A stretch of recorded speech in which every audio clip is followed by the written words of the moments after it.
Hello friends, welcome to knowledge centre. ഇത് നമ്മുടെ കഴിഞ്ഞ ക്ലാസ്സിൻ്റെ കണ്ടിന്യൂഷൻ ആണ് കേട്ടോ. അതായത് കഴിഞ്ഞ ക്ലാസ്സിൽ നമ്മൾ ഏതായിരുന്നു ഡിസ്കസ് ചെയ്തിട്ടുണ്ടായിരുന്നത്? 8th ബേസിക് സയൻസിലെ 9ാമത്തെ ചാപ്റ്റർ ആയിരുന്നു അല്ലേ, കോശങ്ങളും കോശജാലങ്ങളും എന്നുള്ള ചാപ്റ്റർ ആയിരുന്നു കഴിഞ്ഞ ക്ലാസ് പഠിച്ചിട്ടുണ്ടായിരുന്നത്. അപ്പോൾ ആ ഒരു ക്ലാസ്സിൽ നമ്മൾ ആ ചാപ്റ്റർ കംപ്ലീറ്റ് ചെയ്യാൻ കഴിഞ്ഞിട്ടില്ലായിരുന്നു. അതിന് ബാക്കിയാണ് കേട്ടോ ഇന്ന് നമ്മൾ പഠിക്കുന്നത്. അപ്പോൾ കഴിഞ്ഞ ക്ലാസ്സിൽ ഞാൻ പറഞ്ഞിട്ടുണ്ടായിരുന്നു വളരെ ഇമ്പോർട്ടൻ്റ് ആയിട്ടുള്ളൊരു ചാപ്റ്റർ ആണിതെന്ന്. അതുകൊണ്ട് ഓരോ പോയിന്റ്സും നോട്ട് ചെയ്ത് തന്നെ പഠിക്കട്ടോ. ലാസ്റ്റ് നമ്മൾ കോശാംഗങ്ങൾ അല്ലെങ്കിൽ സെൽ ഓർഗനൽസ് എന്നുള്ള ഈ ഒരു ഭാഗമായിരുന്നു ഡിസ്കസ് ചെയ്തിട്ടുണ്ടായിരുന്നത് അല്ലേ. എന്താണ് കോശാംഗങ്ങൾ? കോശദ്രവ്യത്തിൽ കാണപ്പെടുന്നതും കോശത്തിന്റെ നിലനിൽപ്പിന് ആവശ്യമായ പ്രവർത്തനങ്ങൾ നിർവഹിക്കുന്നതുമായ ഭാഗങ്ങളാണ് എന്ത് കോശാംഗങ്ങൾ എന്ന് പറയുന്നത് കേട്ടോ. അപ്പൊ പ്രധാന കോശാംഗങ്ങൾ ഏതൊക്കെയാണ്? നമ്മൾ ആദ്യം മർമ്മം പറഞ്ഞിട്ടുണ്ടായിരുന്നു അല്ലെ, മർമ്മം അല്ലെങ്കിൽ ന്യൂക്ലിയസ് അല്ലെ. കോശത്തിന്റെ നിയന്ത്രണ കേന്ദ്രമാണ് മർമ്മം. മർമ്മത്തിനുള്ളിലെ ദ്രാവകത്തിൽ വലക്കണ്ണികൾ പോലെ കാണപ്പെടുന്ന ഭാഗങ്ങളാണ് ക്രൊമാറ്റിൻ ജാലിക. അപ്പൊ മർമ്മത്തിനുള്ളിലെ ദ്രാവകത്തിൽ വലക്കണ്ണികൾ പോലെ കാണപ്പെടുന്ന ഭാഗം ഏതാണ്? ക്രൊമാറ്റിൻ ജാലികയാണ്. കോശ വിഭജന സമയത്ത് ഇവ ക്രോമസോമുകളായി മാറുന്നു. മർമ്മത്തിനുള്ളിൽ മർമ്മകം അല്ലെങ്കിൽ ന്യൂക്ലിയോലസ് എന്ന ഭാഗവുമുണ്ട്. അപ്പൊ എന്താണ് പറഞ്ഞിട്ടുള്ളത്?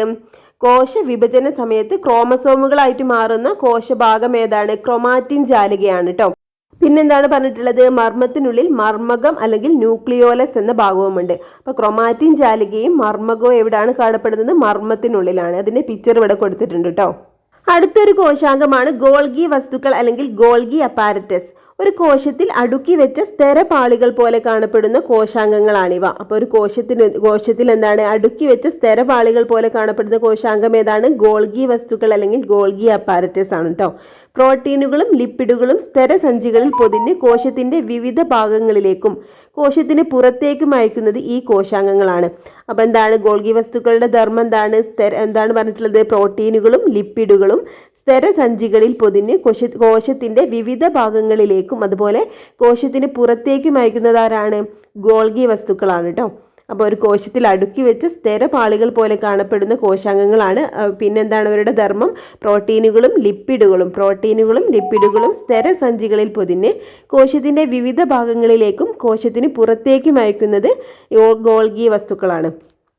അടുത്തൊരു കോശാംഗമാണ് അന്തർദ്രവ്യ ജാലിക അല്ലെങ്കിൽ എന്താണ് എൻഡോപ്ലാസ്മിക് റെക്ടിക്കുലം, അതായത് അന്തർദ്രവ്യ ജാലിക. അപ്പോൾ കോശത്തിനുള്ളിൽ കുഴലുകളുടെ ശൃംഖലയായി കാണപ്പെടുന്ന പദാർത്ഥ സംവഹന പാതകളാണ് കേട്ടോ. ഇത് അന്തർദ്രവ്യ ജാലിക എന്ന് പറഞ്ഞാൽ കോശത്തിനുള്ളിൽ കുഴലുകളുടെ ശൃംഖലയായി കാണപ്പെടുന്ന പദാർത്ഥ സംവഹന പാതകളാണിവ. അതായത് നമ്മൾ ഗോൾഗി വസ്തുക്കൾ പറഞ്ഞപ്പോൾ എന്താ പറഞ്ഞത്? ഒരു കോശത്തിൽ അടുക്കി വെച്ച് സ്ഥിരപാളികൾ പോലെ കാണപ്പെടുന്നു എന്നാണ് നമ്മൾ പറഞ്ഞല്ലേ. പക്ഷെ എന്താണ് അന്തർദ്രവ്യ ജാലിക എന്ന് പറഞ്ഞാൽ കോശത്തിനുള്ളിൽ കുഴലുകൾ അടുക്കി വെച്ച് ഇരിക്കുന്നത് പോലെയാണ് അന്തർദ്രവ്യ ജാലിക കാണപ്പെടുന്നത്. ഇതെന്താണ്? പദാർത്ഥ സംവഹന പാതകളാണ്. അതായത് പദാർത്ഥങ്ങൾ സംവഹിക്കുന്ന റൂട്ടാണ് കേട്ടോ, അതായത് പാതകളാണിവ. ഓക്കെ. പിന്നെന്താണ് ഇതിന്റെ ധർമ്മം പറയുന്നത്? കോശത്തിന് ആവശ്യമായ വസ്തുക്കൾ നിർമ്മിക്കുന്നതിനും നീക്കം ചെയ്യുന്നതിനും ഇത് സഹായിക്കുന്നു. അപ്പോൾ കോശത്തിന് ആവശ്യമായ വസ്തുക്കൾ നിർമ്മിക്കുന്നതിനും നീക്കം ചെയ്യുന്നതിനും സഹായിക്കുന്ന ഒരു കോശാംഗമാണ് അന്തർദ്രവ്യ ജാലിക. അപ്പോൾ കോശത്തിനുള്ളിൽ കുഴലുകളുടെ ശൃംഖലയായി കാണപ്പെടുന്ന പദാർത്ഥ സംവഹന പാതകളാണ്.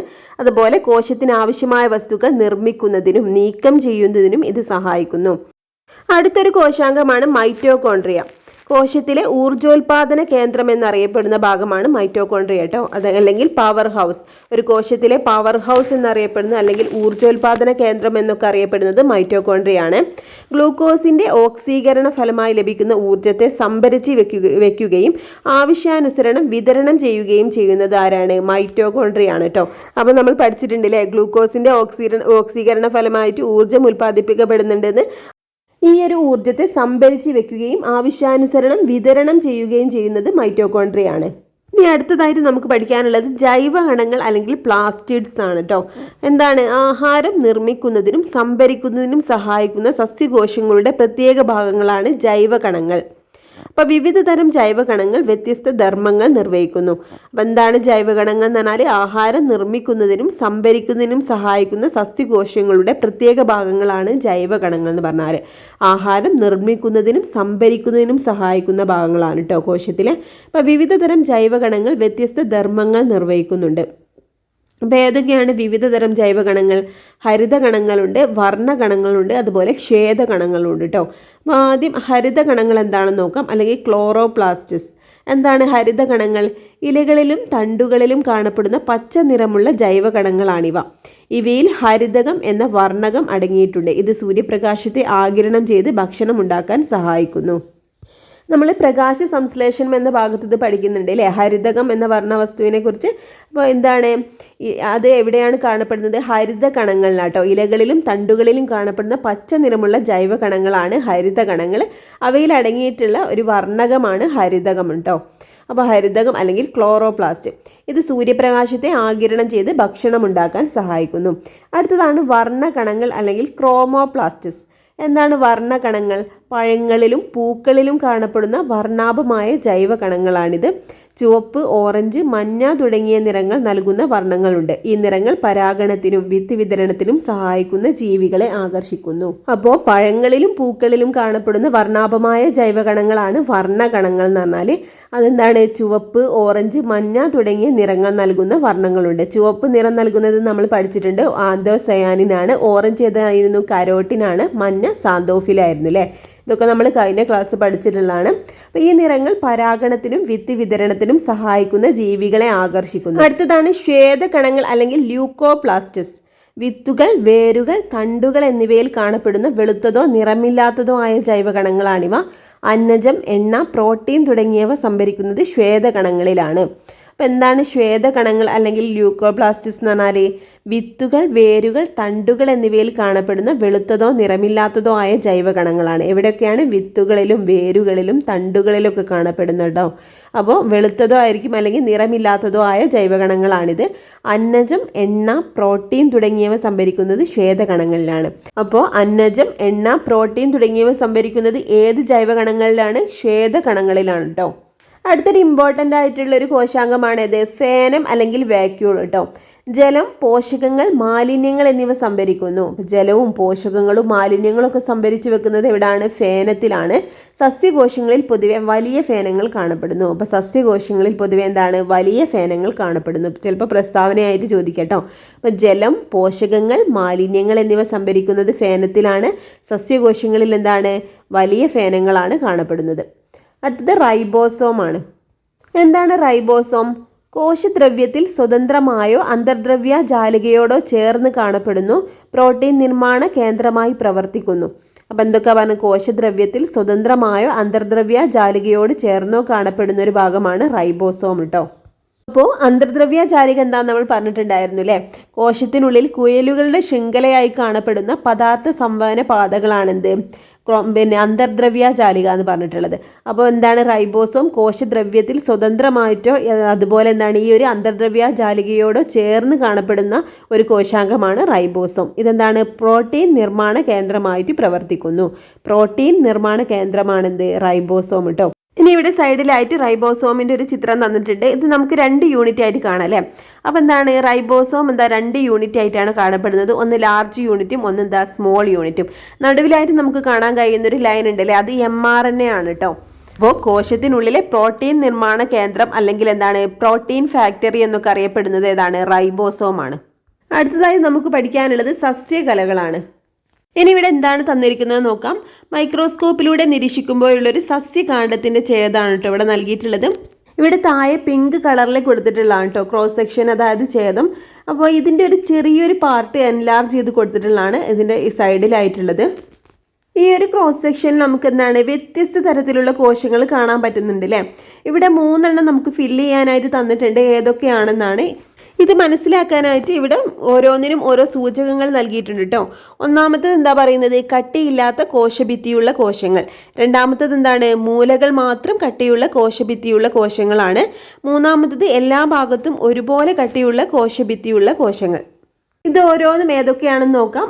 ഇനി ആദ്യം നമുക്കിവിടെ പഠിക്കാനുള്ളൊരു ഇമ്പോർട്ടൻ്റ് ആയിട്ടുള്ളൊരു പോയിന്റ് ഉണ്ട്. സമാനമായ കോശങ്ങളുടെ സമൂഹത്തെയാണ് കോശജാലം അല്ലെങ്കിൽ എന്താണ് കലകൾ അല്ലെങ്കിൽ ടിഷ്യൂസ് എന്ന് വിളിക്കുന്നത് കേട്ടോ. അപ്പോൾ സമാനമായ കോശങ്ങളുടെ ഒരു സമൂഹത്തെയാണ് കോശജാലം അല്ലെങ്കിൽ കലകൾ എന്ന് വിളിക്കുന്നത്. അപ്പോൾ സമാനമായ കോശങ്ങൾ അടങ്ങിയിട്ടുള്ള കലകൾ ഏതൊക്കെയാണെന്ന് നോക്കാം. ഒന്നാമത്തത് ഇവിടെ തന്നിട്ടുണ്ട് പാരൻകൈമ. എന്താണ് പാരൻകൈമ എന്ന് പറഞ്ഞാല്?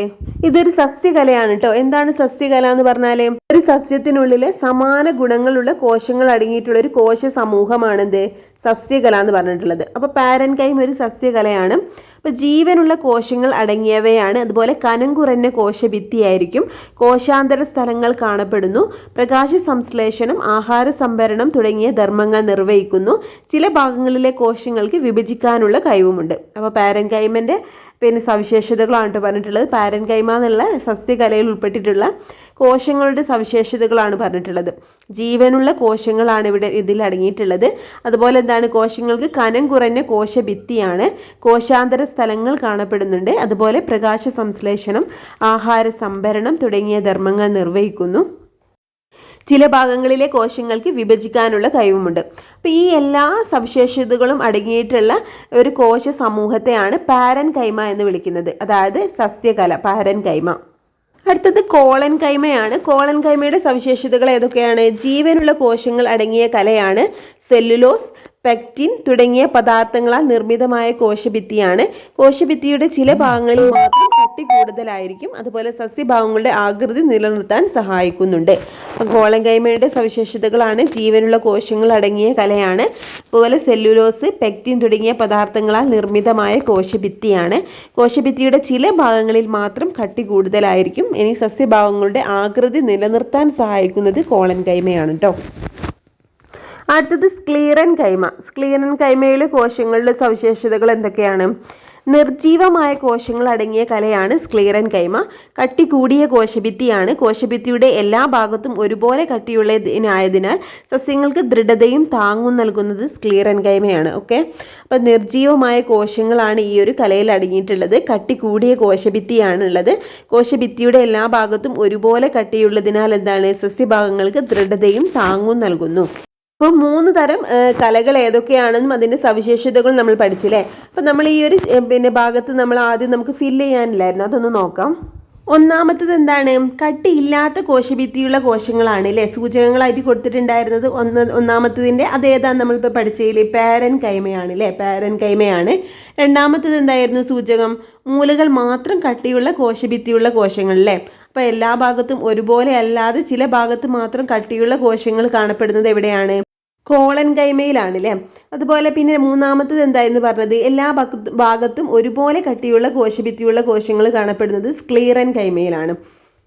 ഇനി നമുക്ക് പഠിക്കാനുള്ള പ്രധാനപ്പെട്ട ഒരു പോയിന്റ് വരുന്നത്, ഒരേ തരത്തിലുള്ള കോശങ്ങളാൽ നിർമ്മിതമായ കലകൾ ലളിത കലകൾ അല്ലെങ്കിൽ സിമ്പിൾ ടിഷ്യൂസ് എന്നറിയപ്പെടുന്നു. അപ്പോൾ നമ്മളിപ്പോൾ പരിചയപ്പെട്ടിട്ടുള്ള പാരൻകൈമ, കോളൻകൈമ, സ്ക്ലീറൻകൈമ ഇതൊക്കെ എന്താണ്? കലകളാണല്ലേ. ഇതിലൊക്കെ എന്താണ്? ഒരേ തരത്തിലുള്ള കോശങ്ങളാണല്ലേ അടങ്ങിയിട്ടുള്ളത്. അപ്പോൾ ഇതിനെയൊക്കെ എന്താണ്? ലളിത കലകൾ അല്ലെങ്കിൽ സിമ്പിൾ ടിഷ്യൂസ് എന്നാണ് അറിയപ്പെടുന്നത്. അപ്പോൾ ഒരേ തരത്തിലുള്ള കോശങ്ങളാൽ നിർമ്മിതമായ കലകൾ ലളിത കലകൾ അല്ലെങ്കിൽ സിമ്പിൾ ടിഷ്യൂസ് എന്നറിയപ്പെടുന്നു. ഇനി ഇവിടെ കൊടുത്തിട്ടുള്ള ചിത്രത്തിൽ എന്താണ്? സൈലം, ഫ്ലോ എന്ന് കൊടുത്തിട്ടുണ്ട് അല്ലേ. അപ്പോൾ എന്താണ്? ഇത് രണ്ടും എന്താണ്? മറ്റു 2 സസ്യകലകളാണ് കേട്ടോ. വ്യത്യസ്ത ആകൃതിയും വലിപ്പവുമുള്ള കോശങ്ങളാൽ നിർമ്മിതമാണ് സൈലവും ഫ്ലോയവും. അതിനാൽ ഇവയെ സങ്കീർണ കലകൾ എന്ന് വിളിക്കുന്നു. സങ്കീർണ കലകൾ അല്ലെങ്കിൽ കോംപ്ലക്സ് ടിഷ്യൂസ് എന്ന് വിളിക്കുന്നു. അപ്പോൾ വ്യത്യസ്ത ആകൃതിയും വലിപ്പമുള്ള കോശങ്ങളാൽ നിർമ്മിതമാണിത് സൈലവും ഫ്ലോയും കേട്ടോ. അപ്പോൾ ഇതിനാൽ ഇവയെ സങ്കീർണ കലകൾ എന്നാണ് വിളിക്കുന്നത്. അപ്പോൾ ഒരേ തരത്തിലുള്ള കോശങ്ങളാൽ നിർമ്മിതമായ കലകൾ എന്താണ്? സിമ്പിൾ ടിഷ്യൂസ് അല്ലെങ്കിൽ എന്താണ്? ലളിത കലകൾ എന്നാണ് നമ്മൾ പഠിച്ചത്.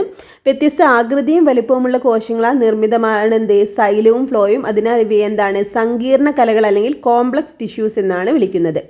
ഇലകളിലേക്കുള്ള ജലം, ലവണങ്ങൾ എന്നിവയുടെ സംവഹനം നടക്കുന്നത് സൈലത്തിലൂടെയാണ്. ഇലകൾ നിർമ്മിക്കുന്ന ആഹാരത്തെ വിവിധ ഭാഗങ്ങളിലേക്ക് എത്തിക്കുന്നത് ഫ്ലോയം കലകളാണ്. അപ്പോൾ ഓരോന്നിൻ്റെയും ധർമ്മം കേട്ടോ പറയുന്നത്. സൈലത്തിൻ്റെ ധർമ്മം എന്താണ്? ഇലകളിലേക്കുള്ള ജലം, ലവണങ്ങൾ എന്നിവയുടെ സംവഹനം നടത്തുന്നത് എന്താണ്? സൈലത്തിലൂടെയാണ്. അതുപോലെ ഇലകൾ നിർമ്മിക്കുന്ന ആഹാരത്തെ വിവിധ ഭാഗങ്ങളിലേക്ക് എത്തിക്കുന്നത് ഫ്ലോയം കലകളാണ്. അപ്പോൾ ഇത് ഇമ്പോർട്ടൻ്റ് ആണ് കേട്ടോ. സങ്കീർണ കലകൾ ഏതൊക്കെയാണ്? സൈലവും ഫ്ലോയും. അതുപോലെ എന്താണ്? ലളിത കലകൾ ഏതൊക്കെയാണ്? പാരൻകൈമ, കോളൻകൈമ, അതുപോലെ സ്ക്ലീറൻകൈമ. പിന്നെന്താണ്? സൈലത്തിൻ്റെ ധർമ്മം എന്താണ്? ഇലകളിലേക്കുള്ള ജലം, ലവണങ്ങൾ എന്നിവയുടെ സംവഹനം നടക്കുന്നത് സൈലത്തിലൂടെയാണ്. അതുപോലെ ഇലകൾ നിർമ്മിക്കുന്ന ആഹാരത്തെ വിവിധ ഭാഗങ്ങളിലേക്ക് എത്തിക്കുന്നത് ഫ്ലോയത്തിലൂടെയാണ് കേട്ടോ. ഇനി ഇവിടെ ഒരു ടേബിൾ ഫില്ല് ചെയ്യാനാണ് തന്നിട്ടുള്ളത്. ഫസ്റ്റ് പാരൻകൈമ എന്ന് കൊടുത്തിട്ടുണ്ട്, അതിൻ്റെ സവിശേഷത അതുപോലെ ധർമ്മം, അതുപോലെ ഓരോ സസ്യകലകളുടെയും സവിശേഷതയും ധർമ്മമാണ് ഇതാ തന്നിട്ടുള്ളത്. ഫസ്റ്റ് പാരൻകൈമ ആണല്ലേ. എന്താണ് അതിൻ്റെ സവിശേഷത? സജീവ കലയാണല്ലേ. അതായത് എന്താണ്? ജീവനുള്ള കോശങ്ങളാണ് ഇതിൽ കാണപ്പെടുന്നത്. അതുപോലെ കനം കുറഞ്ഞ കോശഭിത്തി. എന്താണ് ഇതിൻ്റെ ധർമ്മം? പ്രകാശ സംശ്ലേഷണം, ആഹാര സംഭരണം തുടങ്ങിയവയൊക്കെ എന്താണ് നിർവഹിക്കുന്നത് ആരാണ്? പാരൻ കൈമയാണ് കേട്ടോ. രണ്ടാമത്തത് എന്താണ്? കോളൻ കൈമയാണ് അല്ലേ. കോളൻ കൈമയും സജീവ കലയാണ്, അതായത് ജീവനുള്ള കോശങ്ങളാണ് ഇതിൽ കാണപ്പെടുന്നത്. പിന്നെ കോശഭിത്തിയുടെ ചില ഭാഗങ്ങളിൽ കട്ടി കൂടുതലായിരിക്കും എന്നുള്ളൊരു സവിശേഷത കൂടി ഉണ്ട് കേട്ടോ. അപ്പോൾ സജീവ കലയാണ്, കോശഭിത്തിയുടെ ചില ഭാഗങ്ങളിൽ കട്ടി കൂടുതലായിരിക്കും. എന്താണ് ഇതിൻ്റെ ധർമ്മം? സസ്യഭാഗങ്ങളുടെ ആകൃതി നിലനിർത്താൻ സഹായിക്കുന്നത് കോളൻ കൈമയാണ്. ഇത് സ്ക്ലീറൻ കൈമയാണ്. അതിൻ്റെ സവിശേഷത എന്താണ്? സെല്ലുലോസ്, പെക്റ്റിൻ തുടങ്ങിയ പദാർത്ഥങ്ങളാൽ നിർമ്മിതമായ കോശഭിത്തിയാണുള്ളത്. അതുപോലെ സസ്യഭാഗങ്ങൾക്ക് ദൃഢതയും താങ്ങും നൽകുന്നു. പിന്നെ ഒരു കാര്യം കൂടി, നിർജീവ കലയാണ് കേട്ടോ. അതായത് എന്താണ്?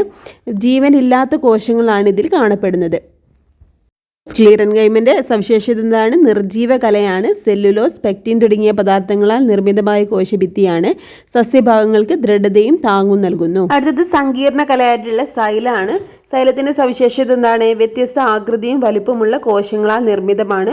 അതുപോലെ എന്താണ് ധർമ്മം? ഇലകളിലേക്കുള്ള ജലം, ലവണങ്ങൾ എന്നിവയുടെ സംവഹനം നടത്തുന്നത് സൈലത്തിലൂടെയാണ് അല്ലേ. അടുത്തൊരു സങ്കീർണ കലയാണ് ഫ്ലോയം. ഇതിലെന്താണ്? വ്യത്യസ്ത ആകൃതിയും വലിപ്പമുള്ള കോശങ്ങളാൽ നിർമ്മിതമാണ്. അപ്പോൾ ഇലകൾ നിർമ്മിക്കുന്ന ആഹാരത്തെ വിവിധ ഭാഗങ്ങളിലേക്ക് എത്തിക്കുന്നത് ഫ്ലോയത്തിലൂടെയാണ് കേട്ടോ. അപ്പോൾ നിങ്ങൾക്ക് ഈ ക്ലാസ് ഇഷ്ടപ്പെട്ടാലൊന്ന് ലൈക്ക് ചെയ്യണം കേട്ടോ. അതുപോലെ നിങ്ങളുടെ അഭിപ്രായങ്ങളും കമൻറ്റ് ചെയ്യണേ.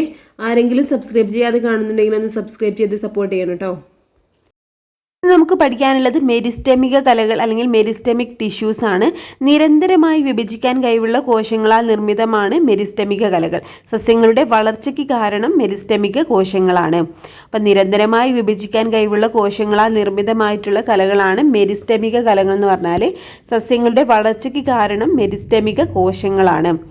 ഇനി അതിൻ്റെ ഒരു ചിത്രമാണ് ഇവിടെ കൊടുത്തിട്ടുള്ളത്. ഇതിലെന്താണ്? നിറയെ കോശദ്രവ്യമുണ്ട്, പിന്നെന്താണ്? വലിയൊരു മർമ്മം കാണുന്നുണ്ട്, അതുപോലെ നേരിയ കോശഭിത്തി.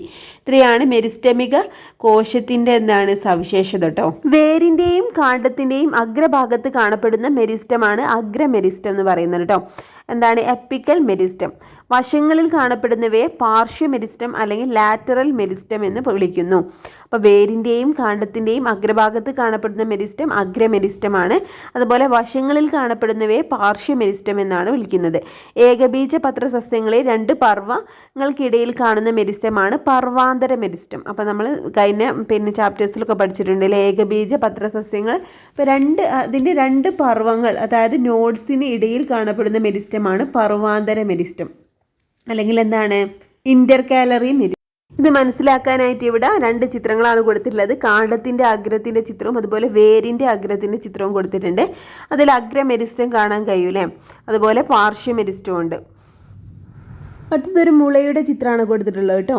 മുള പർവാന്തര മെരിസ്റ്റാണ് മുളയിൽ കാണപ്പെടുന്നത്. പർവാന്തര മെരിസ്റ്റ് എന്ന് പറഞ്ഞാൽ രണ്ട് നോഡ്സിനിടയിൽ കാണപ്പെടുന്ന മെരിസ്റ്റാണ് പർവാന്തര മെരിസ്റ്റം.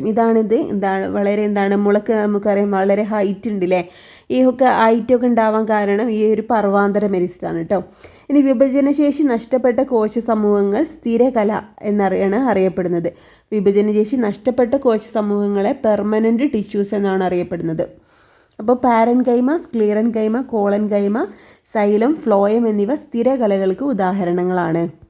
അപ്പോൾ നിരന്തരമായി വിഭജിക്കാൻ ശേഷിയുള്ള കോശങ്ങളാണ് മെരിസ്റ്റമിക കോശങ്ങൾ എന്ന് പറഞ്ഞാൽ. അപ്പോൾ വിഭജനശേഷി നഷ്ടപ്പെട്ട കോശ സമൂഹങ്ങളാണ് പെർമനൻറ്റ് ടിഷ്യൂസ് അല്ലെങ്കിൽ സ്ഥിരകല എന്നറിയപ്പെടുന്നത്. പാരൻ കൈമയും സ്ക്ലീറൻ കൈമ, കോളൻ കൈമ, അതുപോലെ സൈലം, ഫ്ലോയം എന്നിവയൊക്കെ സ്ഥിരകലകൾക്ക് ഉദാഹരണങ്ങളാണ്. ഇനി ഇവിടെ ഒരു ചാർട്ടാണ് കേട്ടോ കൊടുത്തിട്ടുള്ളത്. സസ്യകലകൾ രണ്ടെണ്ണം ഉണ്ട് അല്ലേ. മെരിസ്റ്റമിക കലയും അതുപോലെ സ്ഥിരകലയും. മെരിസ്റ്റമിക കലകൾ എന്ന് പറഞ്ഞാൽ നമ്മൾ പറഞ്ഞു വിഭജനശേഷി ഉള്ളതാണ് മെരിസ്റ്റമിക കലകൾ എന്ന് പറഞ്ഞാൽ. അതേതൊക്കെയാണ് നമ്മൾ പഠിച്ചത്? അഗ്രമെരിസ്റ്റം ഉണ്ട്, പിന്നെ പാർശ്വമെരിസ്റ്റം ഉണ്ട്, പിന്നെ പർവാന്തര മെരിസ്റ്റം ഉണ്ട് അല്ലേ. ഇനി അടുത്തത് സ്ഥിരകലയാണ്. സ്ഥിരകല നമ്മൾ പറഞ്ഞു വിഭജനശേഷി നഷ്ടപ്പെട്ട കോശങ്ങളാണ് സ്ഥിരകലയിൽ കാണപ്പെടുന്നത്. സ്ഥിരകല ലളിതകലയുണ്ട്, അതുപോലെ സങ്കീർണ കലയുണ്ട് അല്ലേ. ലളിതകലയിൽ കാണപ്പെടുന്നത് കലകൾ ഏതൊക്കെയാണ്? പാരൻ കൈമ ഉണ്ട്, കോളൻ കൈമ, അതുപോലെ സ്ക്ലീറൻ കൈമ ഒക്കെ ലളിതകല അല്ലെങ്കിൽ സിമ്പിൾ ടിഷ്യൂസ് ആണ് അല്ലേ. ഈ സങ്കീർണ കലകൾ ഏതൊക്കെയാണ്? സൈലവും ഫ്ലോയാണ് നമ്മൾ പഠിച്ചത്. അപ്പോൾ ഇത്രയും കാര്യങ്ങൾ ഇമ്പോർട്ടൻ്റ് ആണ്, നോട്ട് ചെയ്ത് തന്നെ പഠിക്കട്ടോ. അപ്പോൾ സസ്യകോശങ്ങൾ നമ്മൾ പഠിച്ചു. ഇനി അടുത്ത ജന്തുകോശാട്ടോ. ജന്തു ശരീരവും വിവിധ ഇനം കോശങ്ങൾ കൊണ്ട് നിർമ്മിച്ചതാണല്ലോ.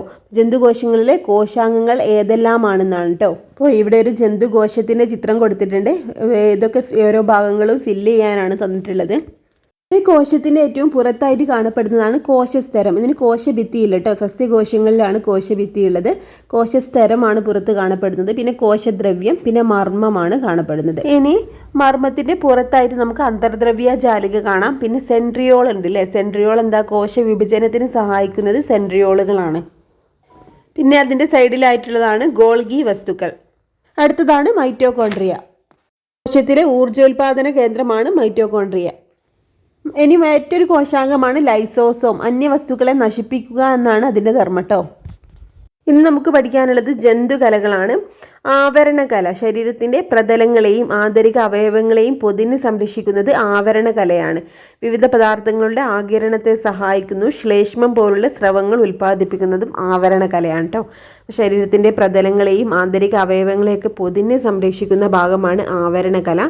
വിവിധ പദാർത്ഥങ്ങളുടെ ആഗിരണത്തെ സഹായിക്കുന്നു. ശ്ലേഷ്മം പോലുള്ള സ്രവങ്ങൾ ഉൽപ്പാദിപ്പിക്കുന്നു. അടുത്തത് സംയോജക കലയാണ്. ശരീരത്തിൻ്റെ വിവിധ ഭാഗങ്ങൾക്ക് താങ്ങു നൽകുന്നത് സംയോജക കലയാണ്. വിവിധ ഭാഗങ്ങളെ തമ്മിൽ ബന്ധിപ്പിക്കുന്നു. അസ്ഥി, രക്തം, നാരുകല എന്നിവ സംയോജക കലകളാണ്. സംയോജക കല എന്ന് പറഞ്ഞാൽ ശരീരത്തിലെ വിവിധ ഭാഗങ്ങൾക്ക് താങ്ങു നൽകുന്നു, അതുപോലെ വിവിധ ഭാഗങ്ങളെ തമ്മിൽ ബന്ധിപ്പിക്കുന്നുണ്ട്. അസ്ഥി, രക്തം, നാരുകല എന്നിവ സംയോജക കലകളാണ് കേട്ടോ. അടുത്തത് പേശീകല. ശരീര ചലനത്തെ സഹായിക്കുന്നു. സങ്കോചിക്കാനും പൂർവ്വസ്ഥിതി പ്രാപിക്കാനും കഴിവുള്ള കോശങ്ങളാൽ നിർമ്മിതം. അപ്പോൾ പേശീകല ശരീര ചലനത്തെ സഹായിക്കുന്നത് പേശീകലയാണ്. സങ്കോചിക്കാനും പൂർവ്വസ്ഥിതി പ്രാപിക്കാനും കഴിവുള്ള കോശങ്ങളാൽ നിർമ്മിതമായതാണ് പേശീകല. അടുത്തത് നാഡീകലയാട്ടോ. സന്ദേശവിനിമയം സാധ്യമാക്കുന്നതും നാഡീകലയാണ്. അപ്പോൾ സന്ദേശവിനിമയം സാധ്യമാക്കുന്നത് നാഡീകലയാണ്. ശാരീരിക പ്രവർത്തനങ്ങൾ നിയന്ത്രിക്കുകയും ഏകോപിപ്പിക്കുകയും ചെയ്യുന്നത് നാഡീകലയാണ്. അപ്പോൾ ശാരീരിക പ്രവർത്തനങ്ങളെ നിയന്ത്രിക്കുകയും ഏകോപിപ്പിക്കുകയും ചെയ്ത നാഡീകലയാണ്. ശരീര ചലനത്തെ സഹായിക്കുന്നത് പേശീകലയാണ്. ശാരീരിക പ്രവർത്തനങ്ങളെ നിയന്ത്രിക്കുകയും ഏകോപിപ്പിക്കുകയും ചെയ്യുന്നത് നാഡീകലയാണ് കേട്ടോ. അടുത്ത ഹെഡിങ് ആണ് വിത്ത് കോശങ്ങൾ. വിത്ത് കോശം എന്നാണ് ഇവിടെ കൊടുത്തിട്ടുള്ളത്. നാഡീകോശം, രക്തകോശം, ആവരണകോശം, പേശീകോശം. പേശീകോശങ്ങൾ, നാഡീകോശങ്ങൾ, രക്തകോശങ്ങൾ എന്നിങ്ങനെ വിവിധ തരം കോശങ്ങളായി വികസിക്കാൻ കഴിയുന്ന ശരീരത്തിലെ സവിശേഷ കോശങ്ങളാണ് വിത്ത് കോശങ്ങൾ അല്ലെങ്കിൽ സ്റ്റെം സെൽസ് എന്ന് പറയുന്നത്. അപ്പോൾ പേശീകോശങ്ങൾ, നാഡീകോശങ്ങൾ, അതുപോലെ രക്തകോശങ്ങൾ എന്നിങ്ങനെ വിവിധ തരം കോശങ്ങളായി വികസിക്കാൻ കഴിയുന്ന ശരീരത്തിലെ സവിശേഷ കോശങ്ങളാണ് വിത്ത് കോശങ്ങൾ. അപ്പോൾ പുതിയ ഇനം കോശങ്ങളെ സൃഷ്ടിക്കാൻ കഴിയുമെന്നതിനാൽ ഇവയെ ശരീരത്തിനെ മാസ്റ്റർ കോശങ്ങൾ എന്ന് വിളിക്കുന്നു. അപ്പോൾ വിത്ത് കോശങ്ങളുടെ മറ്റൊരു പേരാണ് മാസ്റ്റർ കോശങ്ങൾ. പുതിയ ഇനം കോശങ്ങളെ സൃഷ്ടിക്കാൻ കഴിയുമെന്നതിനാലാണ് ഇവയെ ശരീരത്തിലെ മാസ്റ്റർ കോശങ്ങൾ എന്ന് വിളിക്കുന്നത്. ജീർണിച്ച കോശങ്ങളെ ഒഴിവാക്കി പുതിയ കോശങ്ങൾ വളരാനും മുറിവുകൾ ഉണങ്ങാനും വിത്ത് കോശങ്ങൾ സഹായിക്കുന്നു. അപ്പം ജീർണിച്ച കോശങ്ങളെ ഒഴിവാക്കി പുതിയ കോശങ്ങൾ വളരാനും മുറിവുകൾ ഉണങ്ങാനൊക്കെ വിത്ത് കോശങ്ങളാണ് സഹായിക്കുന്നത്. ആധുനിക വൈദ്യശാസ്ത്രത്തിൽ വിത്ത് കോശങ്ങൾക്ക് സവിശേഷ പ്രാധാന്യമുണ്ട്. പിന്നെ എന്താ പറഞ്ഞിട്ടുള്ളത്, പല ആകൃതിയിലും വലിപ്പത്തിലുമുള്ള എത്രയെത്ര ജീവികളാണ് നമുക്ക് ചുറ്റുമുള്ളത്.